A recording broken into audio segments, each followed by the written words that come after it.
ऐका मावशो, माझी बहीण माझी वहिनी, तुम्ही दिवसभर शेतामध्ये काम करतात, तुम्हाला घाम येतो, टिकली पडून जाते. रामचंद्र मास्तर यांच्या कपाळची टिकली पडून जाते. तुम्ही संध्याकाळी मळ्यातून घरी येतात, आमच्यासारखा एखादा पाहुणा गावात येतो, तो तुमच्याकडे पाहतो, तो म्हणतो ही गाडी कोणत्या डेपोची असेल बा, हिला पाठीच नाही, हिला ड्रायव्हर असेल का नसन.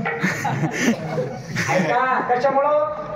चिखली पडल्यामुळं थोडं कुंकू लावत चालत ताई. कुंकू जर असेल, किती घामी द्या, किती घामी द्या, तुमचं लाल राहतं. म्हणजे आम्हाला कळतं माझी बहीण सौभाग्यवती आहे, पण घामानं कुंकू कळतं का नाही महाराज? कुंकू असल्यावर चिखली पडलं तर कुंकू पूर्णपणे पुसत नाही, लाल राहतं. म्हणजे कळतं आपल्याला माझी बहीण माझी वहिनी सौभाग्यवती आहे, पण बिचारीने दिवसभर काम केलं म्हणून तिच्या घामानं कुंकू पुसलं. म्हणून थोडं कुंकू लावत चला. टिकली लावू नका असं माझं म्हणणं नाही. आत्या अक्का, टिकली लावा, टिकली आज थोडी वर सरकवा, खाली कुंकू लावा. टिकली आज वर सरकवा, नसलं हाताला सरकत तर जेसीबीच्या सोडायला पण थोडं कुंकू लावा त्याला, कारण की आपल्या कर्माची निशाणी आहे.